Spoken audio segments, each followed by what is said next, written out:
শিবিরের গুম হওয়া নেতাকর্মীদের সন্ধানে র্যাব হেডকোয়ার্টারে এসেছেন বাংলাদেশ ছাত্র শিবিরের একটি প্রতিনিধি দল। আমরা একটু তাদের সাথে কথা বলি। একটু যদি বলি মামুন ভাই, একটু আমার এক সেকেন্ড বলে যান যে কেন আপনারা আসতে কেন যাচ্ছেন? আমরা আসছি হচ্ছে আমাদের 5জন ভাই গুম আছেন এখনো, সেই সকল ভাইদের খোঁজে আমরা এখানে এসেছি। দর্শক, আপনারা দেখতে পাচ্ছেন র্যাব হেডকোয়ার্টারে ছাত্র শিবিরের একটি প্রতিনিধি দল তারা এসেছেন। তাদের 5জন ভাই কথা তারা বললেন। তারা বলছেন যে এখানে রয়েছেন এবং তাদের সন্ধানে র্যাব হেডকোয়ার্টারে যাচ্ছেন। শিবিরের একটি প্রতিনিধি দল তারা ভিতরে প্রবেশ করছেন, সেই চিত্র আমরা আপনাদেরকে দেখাচ্ছি।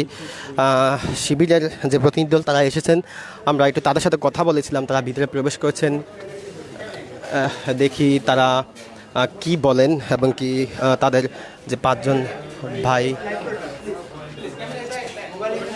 ঠিক আছে তাদের সন্ধান পাওয়া যায় কিনা এবং তাই জন্য তারা এখানে এসেছেন। আমরা কথা বলছিলাম যে শিবিরের যে প্রতিনিধি দল তার সাথে আমরা কথা বলছিলাম, তিনি ভিতরে প্রবেশ করেছেন। তবে দর্শক, একটি বিষয় আপনাদেরকে বলতে চাই। তবে আজকে যে প্রধান যে রয়েছেন ডক্টর ইউনূস, তিনি বাংলাদেশে 2টা 10 মিনিটে তিনি প্রবেশ করবেন। কিছুক্ষণের মধ্যেই শিবিরের যে প্রতিনিধি দল তারা ভিতরে প্রবেশ করেছেন। এই নিয়ে আমরা তাদের সাথে আবার কথা বলবো। তারা ভিতরে গিয়ে তাদের যে আনুষ্ঠানিকতা, সেই আনুষ্ঠানিকতা সেরে তারা আবার গণমাধ্যম কর্মীদের সাথে কথা বলবেন। সেই চিত্র আমরা আপনাদেরকে সরাসরি দেখাবো দিনের মাধ্যমে। তবে দর্শক, আপনারা দেখতে পাচ্ছেন এখানে যে সদস্যরা আছেন তারা কিন্তু একদম আন্তরিকতার সাথে তাদেরকে গ্রহণ করেছেন। তারা বলেছেন যে তাদের কোনো প্রকার কোনো অভিযোগ কোনো কিছু থাকলে তারা শুনতে চান, এমনটাই তারা বলেছেন। তাই আমরা অবস্থান করছি বাহিরে। ভিতরে তারা প্রবেশ করেছেন।